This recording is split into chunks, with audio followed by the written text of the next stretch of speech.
সিসিমপুরের গাড়ি চলা থেমে নেই, চলে এসেছে ১৫তম সিজন, যাতে যুক্ত হয়েছে জুলিয়া নামে নতুন এক চরিত্র। দেশের অটিজম বৈশিষ্ট্য সম্পন্ন শিশুদের প্রতিনিধিত্ব করছে জুলিয়া। তবে বাদ পড়ছে না আগের কোনো চরিত্র। বরাবরের মতোই হালুম, শিকু, ইক্রিমিক্রি, টুকটুকির মজার সব কাণ্ড কারখানায় ভরপুর প্রতিটি পর্ব।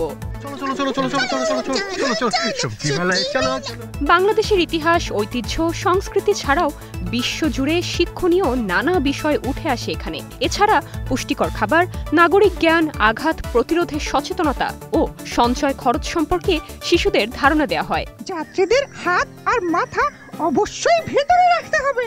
18 বছর ধরে সিসিমপুর সম্প্রচার চলছে বাংলাদেশ টেলিভিশনে, দুরন্ত ও মাছরাঙা টিভিতেও এখন দেখা যায়। এছাড়া প্রথমবারের মতো দেখা যাচ্ছে ওটিটি প্ল্যাটফর্মে। বঙ্গতে দেখতে কোনো ধরনের ফি লাগছে না। Nirjona Nusrat, star news.